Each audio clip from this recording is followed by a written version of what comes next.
So, you want to build wealth, I get it. You've probably heard about stocks, crypto, and a million other ways to make money.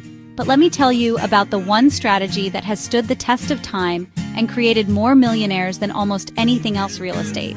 It's not just about buying a house. It's about buying an asset, a piece of the world that works for you 24/7. Imagine owning something that someone else pays for while it grows in value. That's the magic of real estate.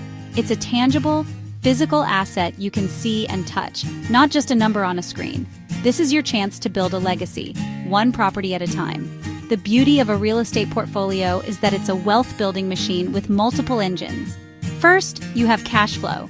This is the extra money you pocket each month after your tenant pays the rent and you've covered all your expenses, mortgage, taxes, insurance. It's like getting a monthly bonus just for owning something. Let's break this down into the simplest terms possible. Real estate investing isn't as complicated as some people want you to believe. At its core, you are buying a property with the goal of making money from it. That's it. You can do this in two main ways. The first is buying a property to rent out to tenants. The buy and hold strategy. You become a landlord, collect monthly rent, build wealth slowly and steadily over time. It's the marathon of real estate, not the sprint. The second popular method is flipping. You buy a property that needs some work, usually at a discount. Then you renovate it to increase its value. For example, before and after kitchen renovations. After renovations are complete, you sell it quickly for a profit. This strategy is more active and can generate large chunks of cash fast. It's higher risk and requires a good understanding of construction costs and market demand. Both strategies work, and many successful investors do a combination of both. No matter which path you choose, the fundamental principle is the same. You make your money when you buy. This is a crucial concept to understand. Before you even think about looking at properties online, your journey begins with one simple, non-negotiable step: saving money. You need cash for down payment, closing costs, reserve fund for unexpected repairs. This is the barrier to entry, and the faster you can break through it, the faster you can start building your empire. It's time to adopt a millionaire savings mindset. Track every single dollar you spend. Use an app, a spreadsheet, or a simple notebook. Just do it. You need to know exactly where your money is going. You'll be shocked at how much you spend on things you don't even need. Let me tell you about my friend Sarah. When she decided to get into real estate, she was making a decent salary but had almost no savings. Her weakness was her daily $7 latte and eating out for lunch every day. That habit was costing her over $3,000 a year. Once she started tracking her spending, she had a reality check. She started making coffee at home, packing her lunch, and automatically transferring that saved money into a separate high-yield savings account labeled Real Estate Fund. In just 1 year, by cutting out small, unnecessary expenses, she saved over $10,000. That became the seed money for her first investment. Once your savings plan is in motion, it's time for the next step, and this one is completely free: education. You need to become an expert in the real estate market you plan to invest in. Knowledge is your greatest asset and your best defense against making a bad deal. The internet has made this easier than ever. Spend at least 30 minutes every day absorbing information. Listen to real estate podcasts during your commute. Watch YouTube videos, like from my channel, about property analysis, financing strategies, landlord tips. Read books from successful investors. Think of David, who wanted to invest in Austin, Texas. He knew nothing about real estate. For 6 months, he did nothing but learn. He set up alerts on Zillow, Redfin. He tracked every new listing and sale in his target zips. He built a spreadsheet to track list prices versus sale prices, days on market, rent estimates. Digital research is the beginning. Next level, get into the real world. Go to open houses every weekend. Don't wander. Analyze. Talk to agents. Ask about the market, what buyers want, recent sold prices. You're gathering intelligence, not buying. All right, now that you have your savings and your market knowledge, it's time for the exciting part: finding your first property. This is the moment where theory meets the pavement, where all your diligent preparation transforms into action. The hunt is thrilling, but it's also the stage where discipline is most critical. You're about to transition from a saver to an investor, and that requires a specific, calculated mindset. This is where your research pays off. You're not just looking for a house, you're looking for a deal that works as a business. Your first step is to build a buy box, a non-negotiable set of criteria. Start with property type. Are you looking for a single-family home, often simpler for a first-timer? Or a duplex, which allows you to house hack by living in one unit and renting the other? Maybe even a small multi-family building for maximum cash flow, though it comes with more management. Next, define your target price range based on your pre-approval and market analysis. Finally, and most importantly, what is the minimum cash flow you will accept? This is your net profit after every single expense is paid. Don't even look at a property that can't meet this number. You need to have these rules written down. Not just in your head, but physically typed out like a business plan for your acquisition. This document is your shield. Why? Because you will be tempted. You'll suffer from deal fever, the overwhelming urge to just buy after months of searching. You'll walk into a property with a brand new kitchen and your emotions will scream, buy it. But that beautiful kitchen can't pay the mortgage. Emotion is the enemy of a good investment. Your written criteria are the anchor of logic that keeps you from drifting into a bad deal. You must stick to them, no exceptions. This isn't a home for you. It's an asset in your portfolio. Let me tell you about a young investor named Maria. She created a specific buy box, a duplex in a B-class neighborhood, under $250,000, that would generate at least $200 per month in positive cash flow after all expenses. For 3 months, she analyzed over 50 properties. Her spreadsheet was a sea of red ink. One had hidden HOA fees. Another was in a flood zone, making insurance prohibitively expensive. Many were close, but didn't quite hit her numbers. Her agent, eager for a sale, tried to convince her to compromise. "It's only $50 less than your goal," he'd say. But Maria stood firm, politely explaining her criteria were non-negotiable. Finally, a property came on the market that was cosmetically ugly. Think green shag carpet and dated wood paneling. Most buyers ran, but it was structurally sound and priced well below market value. The numbers worked perfectly. Because she stuck to her criteria, she instantly recognized the hidden gem everyone else overlooked. She knew it was the one. When you find a property that seems to fit, it's time to become a forensic accountant. You must run the numbers conservatively. Never trust the seller's or agent's estimates.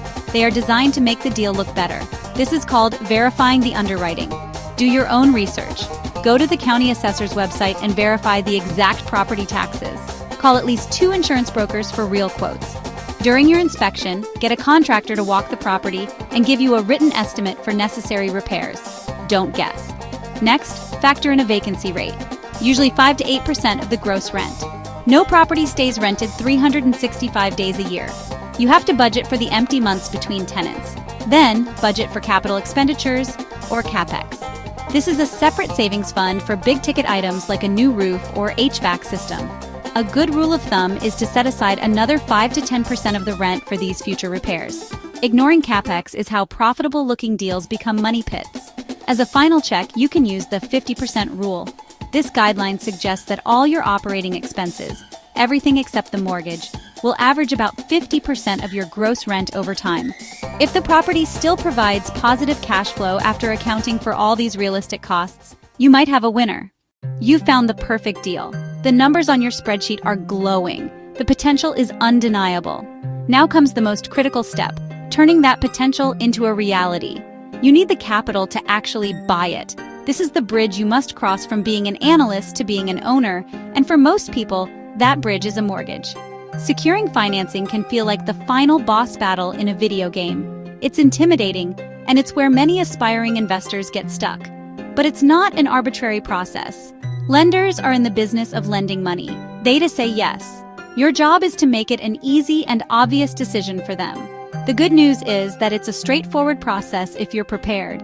And that preparation starts long before you ever submit an application. Before you even start seriously looking at properties, you need to make yourself an attractive borrower in the eyes of a lender. Think of it as building a financial fortress on 3 pillars: your credit, your income, and your assets. First, your credit score. Aim for a score of 740 or higher. This isn't just a passing grade, it's the key that unlocks the best interest rates and most favorable terms. A lower score doesn't automatically mean a no, but it often means a higher interest rate, which costs you thousands over time. Second, your income. Lenders need to see stability. This is why they typically ask for 2 years of W-2S or tax returns. They want proof that you have a consistent, reliable stream of income to cover the new mortgage payment.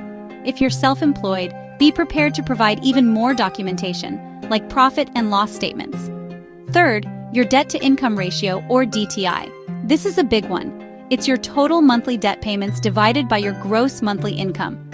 Lenders want to see this number as low as possible, generally under 43%. So avoid taking on new car loans or running up credit card balances before you apply.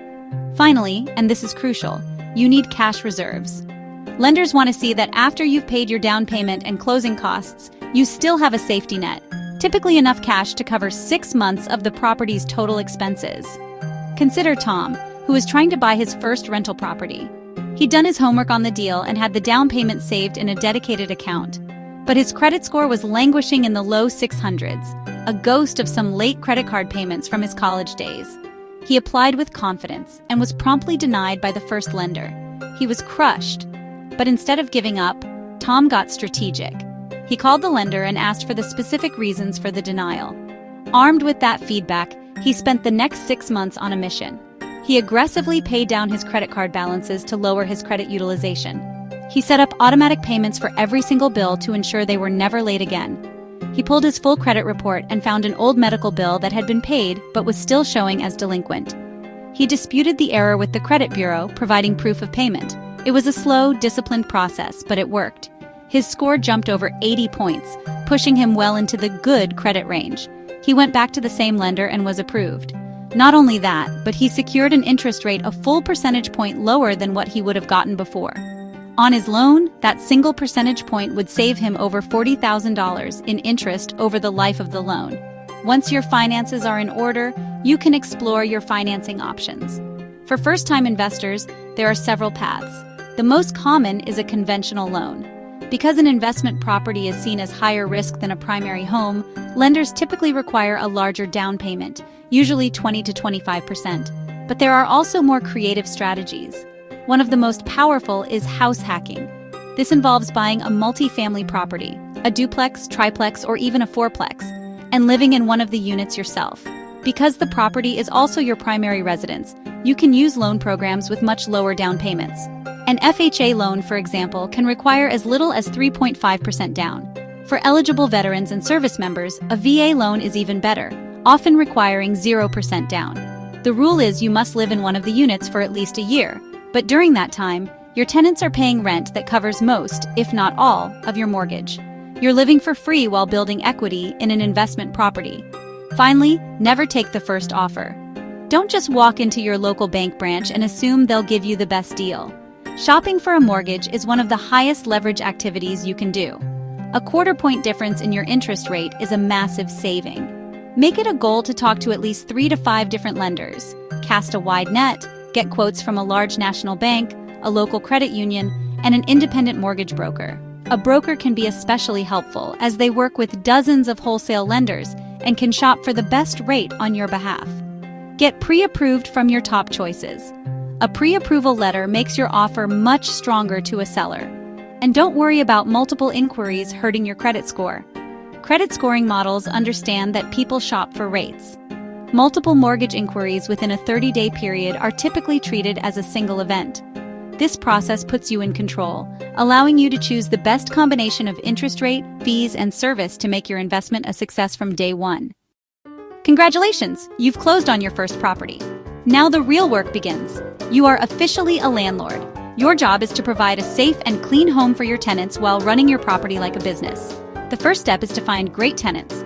This is the single most important factor in making your life as a landlord easy or difficult. You need a thorough screening process.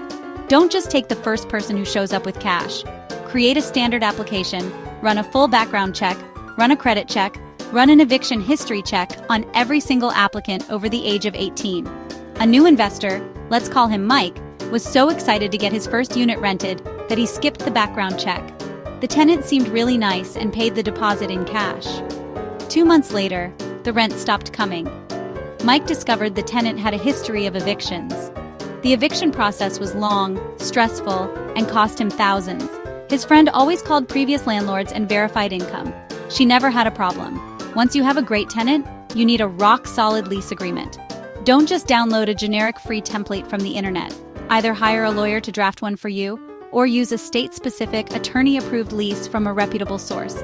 It should clearly outline the rent amount, due date, late fees, rules about pets, rules about smoking, rules about guests, and who is responsible for maintenance and who pays utilities. Go over the entire lease with your tenants before they sign it, so everyone is on the same page from day one. Maybe the slow and steady path of being a landlord isn't for you. Perhaps you're more interested in the thrill of transformation and the allure of a quick, large profit. If so, flipping houses might be your calling. The core idea of flipping is to buy a distressed property, add value through renovations, and sell it for more than your total investment. Your total investment includes the purchase price, closing costs, renovation costs, and carrying costs, like loan payments and insurance during the flip, and selling costs. The key is to accurately estimate all of these costs before you even make an offer. Let's look at a real-world flip. My colleagues, the Reno Bros, found a house that was a complete disaster.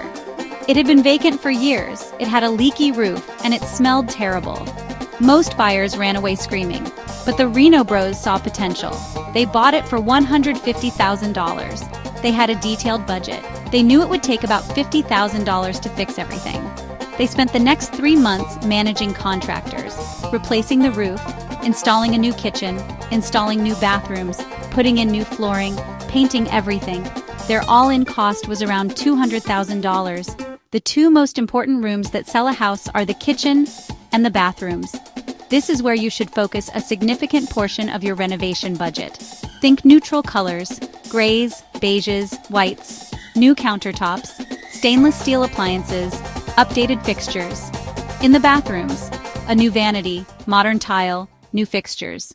We've journeyed through the entire landscape of real estate investing, from the foundational principles to the intricate details. We've demystified the jargon that can feel so intimidating, breaking down concepts like cash-on-cash return and cap rates into simple, understandable terms. We've covered the practical mechanics, how to save that very first dollar with intention, how to confidently manage your first tenant, and how to successfully complete your first flip. We've laid out the strategies, step by step, proving that this is not some exclusive club reserved for the ultra-rich or the lucky few. It's a path paved with knowledge and persistence, open to anyone who dares to walk it. Building wealth through real estate is an achievable goal for anyone who is willing to learn, save, and take calculated action. And the learning part? You've already begun. You have the blueprint.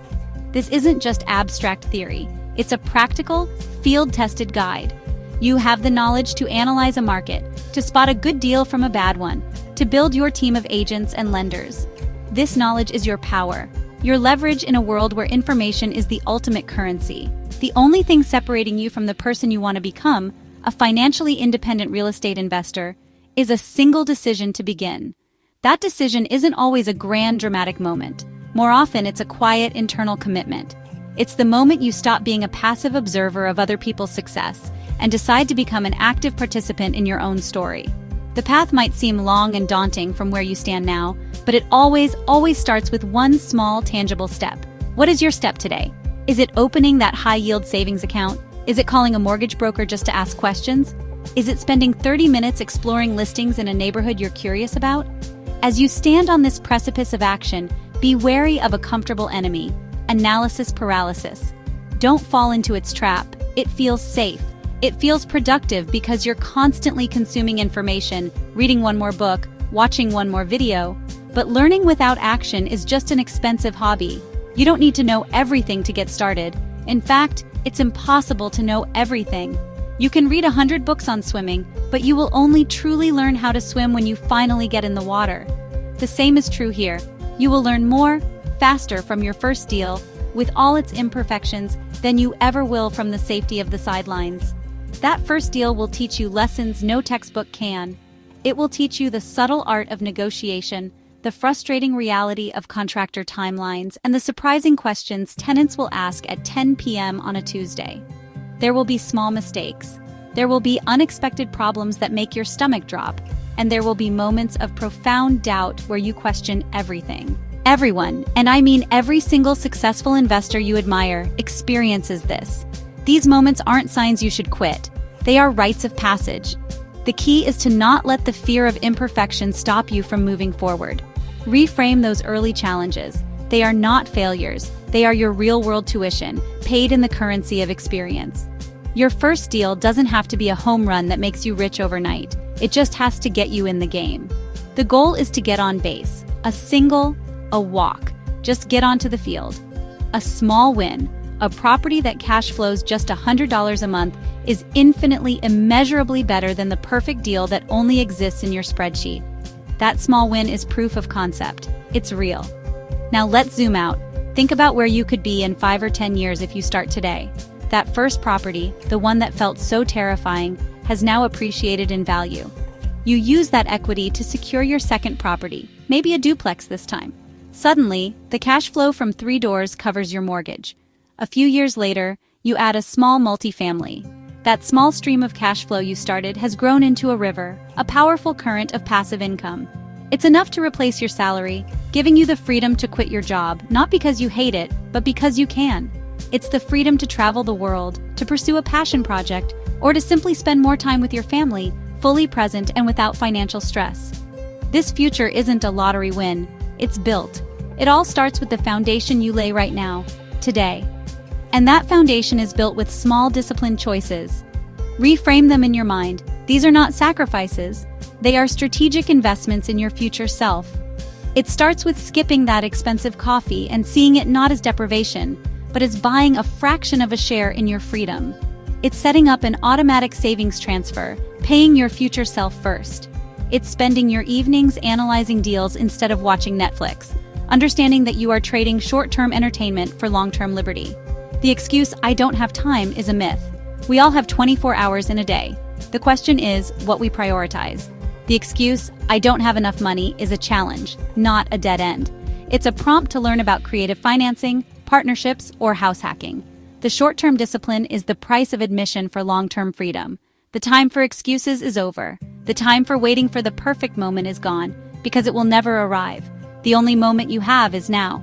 The person you will be in 10 years is looking back at you right now, hoping, pleading for you to make the choice that sets them free. Your journey starts with a single step. Take it.